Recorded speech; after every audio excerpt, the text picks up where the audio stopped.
Good morning, everyone. Clint McLaughlin here, Midwest Market Management. I've got Riley Sykart on with me here today, and we're going to jump into South America weather. It is Thursday, January 15th, so really kind of starting to shift gears here a little bit.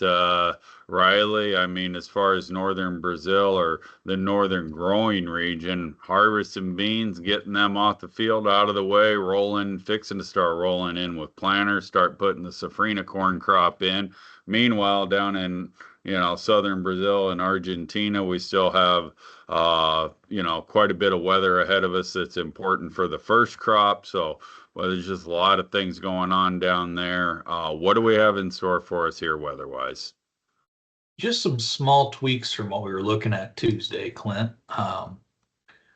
First thing I do want to do put into perspective how big of an area we're talking about. For the first crop, corn and beans, we're looking anywhere from Mato Grosso and the Tocantins all the way down through central Argentina. If you take just Mato Grosso on a U.S. map, it's almost the whole Midwest. So huge amount of area, guys, that we're covering here. So with that said, 1 to 5 day, more of the same. Temperatures are really hot in this area of Paraguay, northern Argentina, and cutting a little bit now into Brazil. The only shift we have is the 6 to 10 day showed this heat going away. And now the 6 to 10 day, it has it a little bit more mild, but every day we've been looking at these maps, they're starting to intensify that 6 to 10 day as well. So as of right now, I'm not hearing any drought issues or dry weather issues because they have had enough rain. But we are pushing now a month, Clint, of 90 plus degree temperatures in that same region. So, Sure. other than that, temperatures are mild pretty much across the board.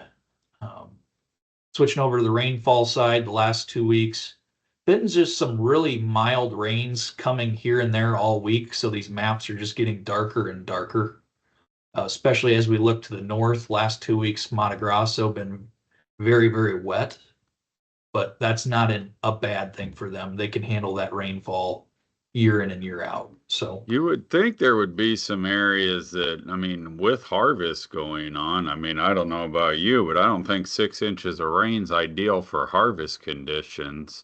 And sometimes you run into temperature problems down there where the temperature's high and then you're getting all this rain and, you can see that being a quality problem now.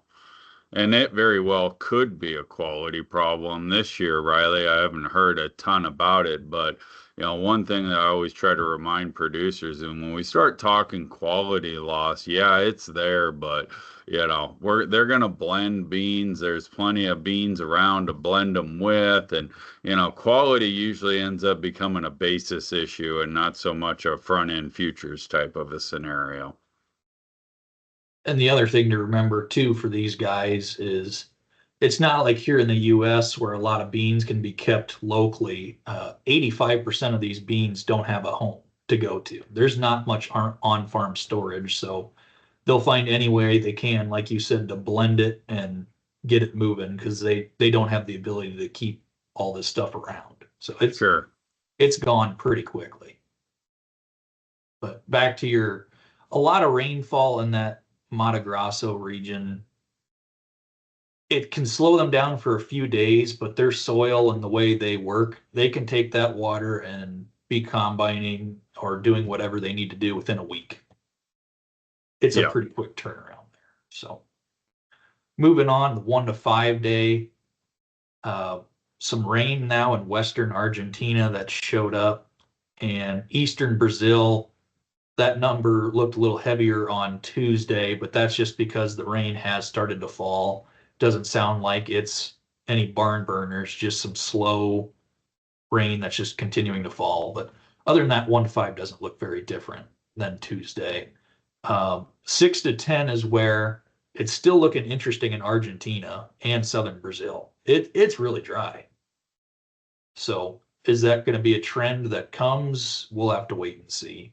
I can't really speculate more than 6 to 10 days out because Clint, you and I have talked about that before. It's hard to trust weather more than 10 days out. Yeah. So with that, we do have some new areas to add as we're getting into the Safrinha time of year, as like you mentioned, Clint, combines are rolling in the north in Brazil. So as you're looking at Safrinha regions for corn, Mato Grosso is your huge one to be looking at. That's 50% of the Safrinha crop is grown there.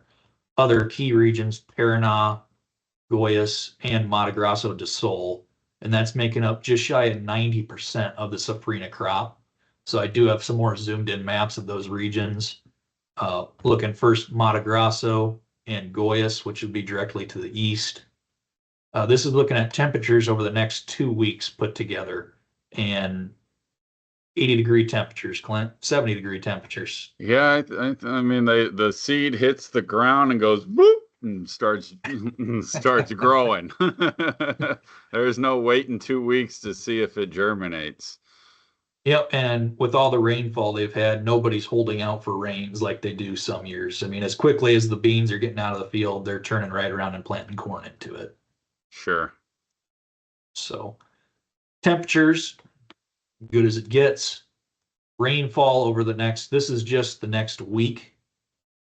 And not any major rains. Some areas of Goiás getting a decent amount from that eastern blip, but 1 to 2 inches of rain isn't going to stop a lot of guys.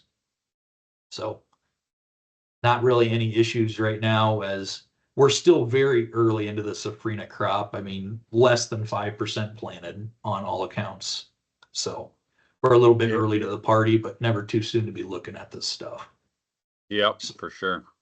Then next one I have here is Mato Grosso do Sul and Paraná. This would be directly south of what we were just looking at, as Mato Grosso would be this province here to the north. So first off, Mato Grosso do Sul does have some of the western region in that Paraguay heat that they've had for the last month. So that's maybe the one area to be watching. But other than that, temperature is very mild. Moving in, rainfall over the next 2 weeks, a lot less in this area, and they've had a lot less than Mato Grosso and Goiás. So it's kind of been a trend that's continuing. And as of right now, no drought concerns, no hot temperatures to create a drought concern. Safrinha should be off to a pretty good start, Clint. That is all I have today. So Sounds good. Well, I appreciate putting it all together. It'll be fun time to start watching Safrinha corn grow as we move along here, and then before you know it, we'll be into U.S. weather. So I appreciate everybody tuning in. Clint McLaughlin, Riley Sicard, Midwest Market Management. Check us out on our website, and hope to hear from you soon. Thanks a lot, and have a great day. This material has been prepared by a sales or trading employee or agent of Midwest Market Management and is in the nature of a solicitation. This material is not a research report prepared by of Midwest Market Management Research Department. By accepting this communication, you agree that you are an experienced user of the futures markets, capable of making independent trading decisions, and agree that you are not and will not rely solely on this communication in making trading decisions. Distribution in some jurisdictions may be prohibited or restricted by law. Persons in possession of this communication indirectly should inform themselves about and observe any such prohibition or restrictions. To the extent that you have received this communication indirectly and solicitations are prohibited in your jurisdiction without registration, the market commentary in this communication should not be considered a solicitation. The risk of loss in trading futures and/or options is substantial, and each investor and/or trader must consider whether this is a suitable investment. Past performance, whether actual or indicated by simulated historical tests of strategies, is not indicative of future results. Trading advice is based on information taken from trades and statistical services and other sources that of Midwest Market Management believes are reliable. We do not guarantee that such information is accurate or complete, and it should not be relied upon as such. Trading advice reflects our good faith judgment at a specific time and is subject to change without notice. There is no guarantee that the advice we give will result in profitable trades.